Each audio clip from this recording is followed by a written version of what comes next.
Welcome to Sana's kitchen.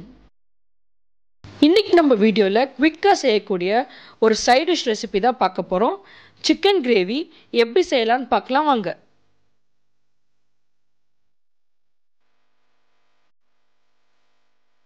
இன்றைக்கி நம்ம chicken கிரேவியை மண் சட்டியில் பண்ண போகிறோம். உங்ககிட்ட மண் சட்டி இல்லைன்னா நீங்கள் நார்மல் கடாயில் கூட பண்ணிக்கலாம். மீடியம் ஃப்ளேமில் மண் சட்டி கொஞ்சம் காஞ்சதுக்கப்புறம் நான் 2 ஸ்பூன் அளவுக்கு ஆயில் ஆட் பண்ணிக்கிறேன். ஆயில் கொஞ்சம் சூடானதுக்கப்புறம் ஒரு சின்ன பீஸ் பட்டை உடச்சி ஆட் பண்ணிக்கிறேன். 3லேருந்து 4 கிராம்பு ஆட் பண்ணிக்கிறேன். ஒரு சின்ன பீஸ் அன்னாசி பூ ஆட் பண்ணிக்கிறேன். ஒரு மராத்தி மொக்கு தட்டிட்டு ஆட் பண்ணிக்கிறேன். இந்த மாதிரி மராத்தி மொக்கு தட்டிட்டு ஆட் பண்ணும்போது அதோடய ஃப்ளேவர் கம்ப்ளீட்டாக நம்ம செய்கிற கிரேவியில் இறங்கும். இப்போ இந்த கறி மசாலாலாம் எண்ணெயில் சாட்டே பண்ணும்போதே ஒரு 1/4 ஸ்பூன் அளவுக்கு சோம்பு ஆட் பண்ணிக்கோங்க.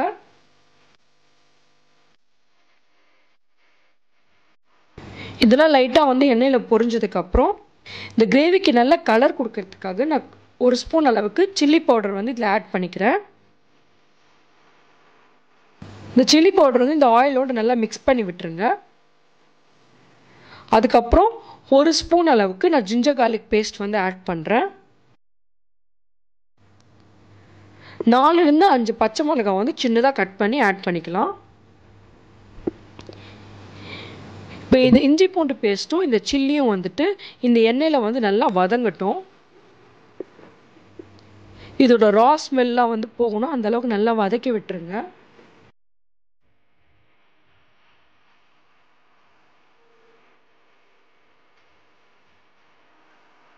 ஒரு 1லேருந்து 2 நிமிஷம் இதை நல்லா சாட்டே பண்ணதுக்கப்புறம் இதோட ரா ஸ்மெல்லாம் போயிடும்.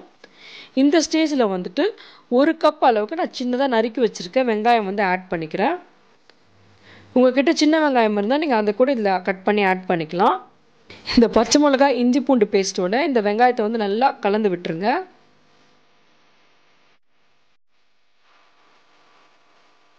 வெங்காயம் நல்லா வதங்கி வர்றதுக்காக நான் கொஞ்சமாக சால்ட் ஆட் பண்ணிக்கிறேன்.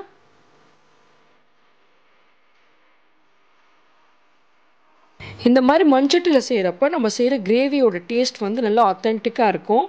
அதுக்காக தான் நான் இன்றைக்கி மண்சட்டியில் செய்கிறேன்.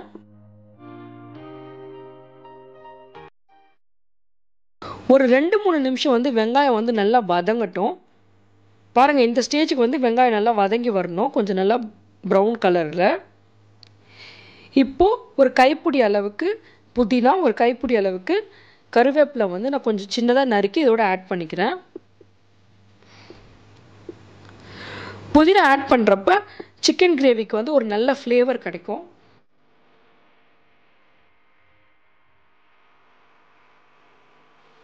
இது நல்லா கலந்து விட்டதுக்கப்புறம் நம்ம மசாலாலாம் ஆட் பண்ணிக்கலாம். 1 ஸ்பூன் அளவுக்கு வீட்டிலே செஞ்ச சிக்கன் மசாலா நான் ஆட் பண்ணிக்கிறேன். 1/4 ஸ்பூன் அளவுக்கு டர்மரிக் பவுடர் ஆட் பண்ணிக்கிறேன். இது நல்லா கலந்து விட்டுடலாம்.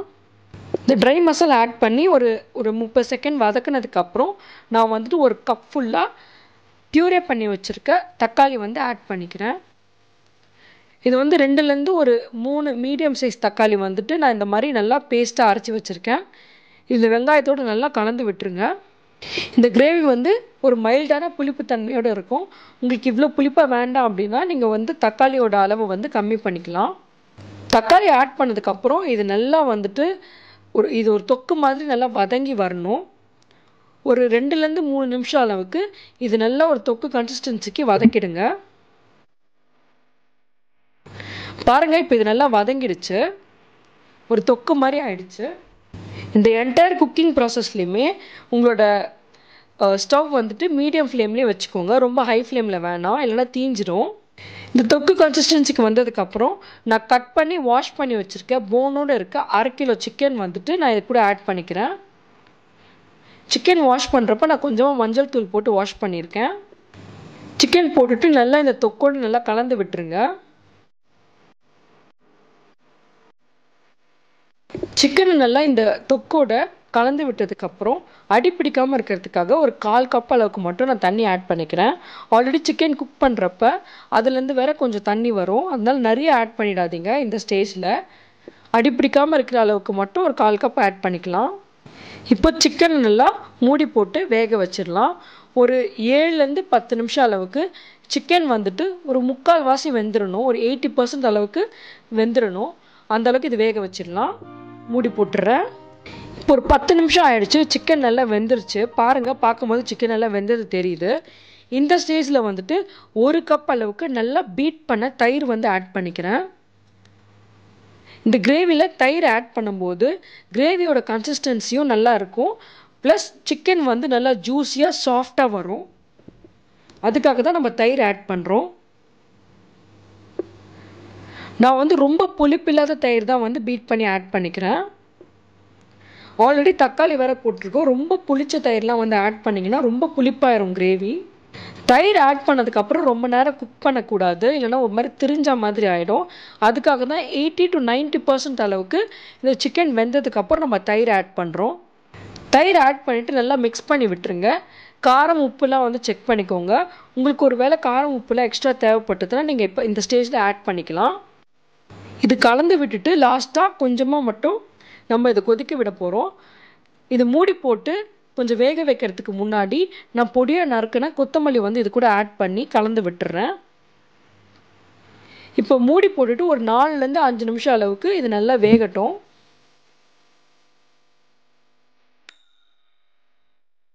இப்போ திறந்து பார்க்கலாம். ஒரு 5 நிமிஷம் ஆயிடுச்சு. பாருங்கள், இந்த கிரேவி வந்து சூப்பராக ரெடியாக இருக்குது. எண்ணெய் நல்லா பிரிஞ்சு வந்திருக்கு. இது ஒரு தடவை கலந்து விட்டுடலாம். சிக்கன் வந்து ஆல்ரெடி ஒரு 90% வந்து வெந்துருச்சு. இப்போ தயிர் ஆட் பண்ணதுக்கப்புறம் மீதி இருக்கிறதும் இது நல்லா வெந்துடும். பாருங்கள், சிக்கனோட அந்த ஃப்ளஷ்ஷு போன்லாம் வந்து நல்லா வெந்து வந்திருக்கு. இந்த கிரேவி வந்து கொஞ்சம் ஸ்பைஸியாகவும் லைட்டாக வந்துட்டு தக்காளி போட்டதுனால கொஞ்சம் புளிப்புத்தன்மையோடு இருக்கும். இது நீங்கள் வந்து சப்பாத்தி, பூரி, தோசை கூடலாம் வச்சு சாப்பிடலாம். ரைஸ்க்கு கூட இது நீங்கள் யூஸ் பண்ணிக்கலாம்.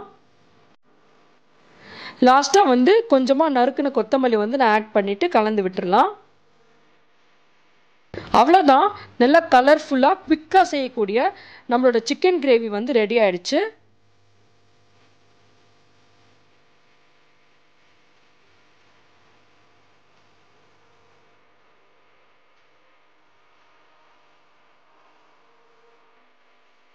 நீங்களும் இதை வீட்டில் ட்ரை பண்ணி பார்த்துட்டு உங்கள் ஃபீட்பேக்கை கமெண்ட்ஸில் சொல்லுங்கள். Happy cooking!